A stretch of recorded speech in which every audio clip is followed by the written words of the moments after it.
Alors, nous allons retrouver à Moscou notre correspondant Dominique Derda, qui ce matin a choisi de revenir sur les manifestations anti-Poutine qui se sont déroulées. Vous vous souvenez peut-être de ces images en Russie, c'était dimanche dernier, et qui ont rassemblé des milliers de personnes. Mais c'était à travers tout le pays. Bonjour Dominique. Dites-moi, ça faisait longtemps qu'on n'avait pas vu ça. Oui, William, ça faisait longtemps. Ça faisait 5 ans depuis les grandes manifestations de 2011-2012 contre la réélection de Vladimir Poutine et la fraude électorale, des manifestations qui, à l'époque, avaient drainé des foules absolument considérables et qui ont entraîné un durcissement de la législation qui, depuis, rend pratiquement impossible de manifester légalement contre le régime. D'ailleurs, les rassemblements de dimanche dernier, vous en doutez, étaient interdits. Et la surprise, c'est que malgré les menaces, malgré les tentatives d'intimidation, ils étaient des dizaines de milliers dans près d'une centaine de villes à travers la Russie à descendre dans la rue pour dénoncer la corruption. Et parmi eux, parmi ces manifestants, de très nombreux jeunes, des lycéens, des étudiants que l'on disait pourtant désabusés, indifférents à la politique et qui se sont mobilisés, comme vous allez le voir dans ce reportage réalisé avec Patrice Hacheret et Tania Tarasenkova. Ils ont 20 ans à peine, parfois moins, et pour la plupart, c'est la première fois de leur vie qu'ils manifestent. Ils réclament la démission du Premier ministre, Dmitri Medvedev, soupçonné de corruption. Mais le Kremlin n'a aucune intention de laisser quiconque, jeunes ou vieux, contester son autorité. Alors, comme à son habitude, il emploie la manière forte.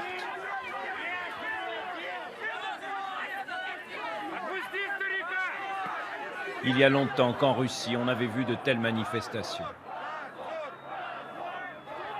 Nombreux sont les étudiants, les lycéens, parmi ceux qui sont interpellés et envoyés au poste. Des jeunes Russes qui n'ont connu qu'un seul régime, celui de Vladimir Poutine.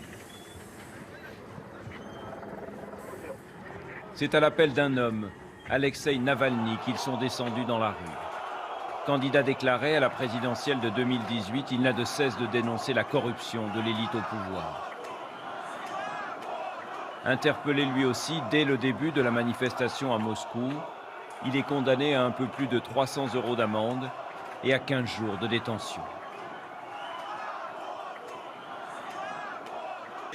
Je suis très heureux de voir qu'est apparue dans notre pays une génération qui n'est pas prête à laisser le régime se comporter de cette manière à son égard. Une génération qui veut être considérée comme des citoyens à part entière.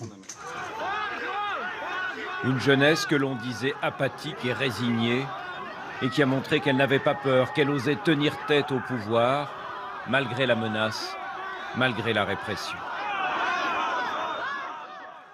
Dominique, quelle a été la réaction du Kremlin face à ces manifestations? Ils discutent ou au contraire, comme on a pu en juger d'ailleurs, ils menacent d'être encore plus sévères?